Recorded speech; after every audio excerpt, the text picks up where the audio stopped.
Jadi orang yang berpikiran kuat, yang dibicarakan itu selalu ide, gagasan yang konstruktif, berbasis pada solusi.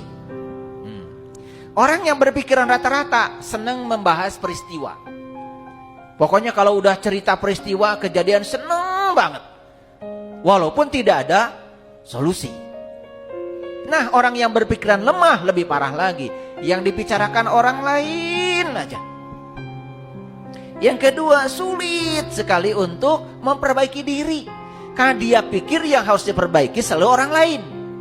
Kesalahan orang lain itu, aduh, sekecil apapun, detil sekali kalau bicara. Tapi kesalahan dirinya tidak pernah tahu. Paham ya? Nah, orang yang berpikiran lemah nih, kalau selesai sholat, bukan mikirkan sholat saya ini berdampak enggak ke dalam kehidupan saya. Bukan. Yang dipikirkan orang lain yang enggak sholat.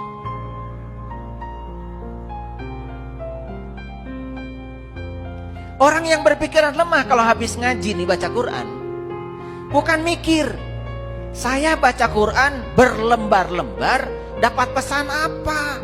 Dapat hidayah apa? Apa yang bisa saya ubah untuk kehidupan saya? Kan surat Quran itu makanya oleh Allah lewat Nabi Muhammad diberi nama juga surat. Saya membaca dari semua kitab suci, ya pakai surat, itu cuma Quran. Kan ada QS, betul nggak? Quran surat Al-Baqarah ayat 1, Quran surat Al-Baqarah ayat 2. Itu surat loh. Yang namanya surat itu pasti ada pesan. Nah, pesannya udah nyampe nggak? Saya khawatir kalau orang yang berpikiran lemah habis baca Quran, bukan mikir apa pesan Allah lewat yang dibaca, lalu apa perubahan yang bisa terjadi pada diri saya, malah mulai membicarakan orang lain yang nggak baca Quran. Padahal orang lain juga baca Quran, cuma nggak pakai speaker. Karena kalau orang yang menyimak ketika membaca, dia tidak penting orang lain mendengar yang dia baca. Karena fungsi dari membaca itu kan menyimak. Menyimak itu kan bukan buat orang lain, kan buat diri sendiri. Yang lucu itu, ya, kita kalau baca harus pakai speaker. Sementara kita sendiri yang baca nggak ngerti, apalagi orang lain yang denger. Betul nggak?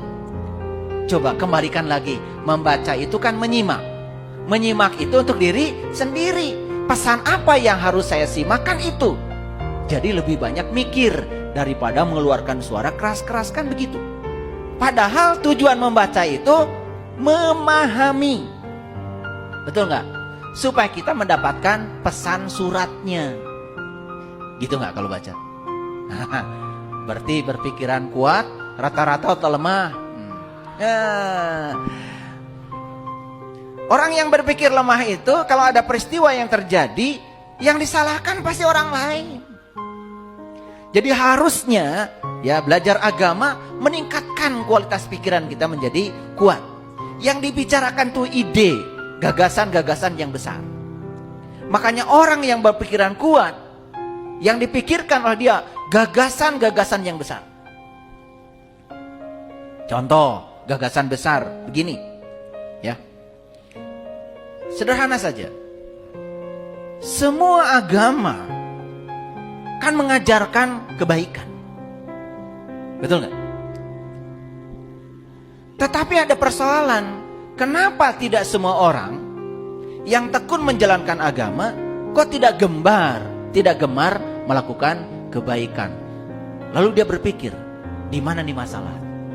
Nah, gagasan besar yang dikeluarkan. Bangsa kita ini bangsa yang beragam. Beragam segalanya, beragam keyakinannya, beragam sukunya, beragam budayanya, beragam adat istiadatnya, beragam.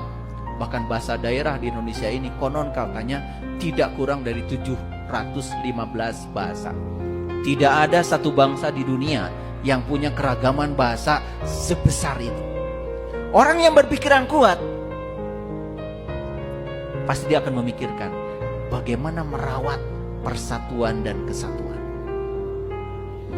Bagaimana merawat supaya tidak ada bentrok keyakinan. Bagaimana merawat supaya tidak ada bentrok kebudayaan. Bagaimana merawat supaya setiap orang bisa menerima keberagaman.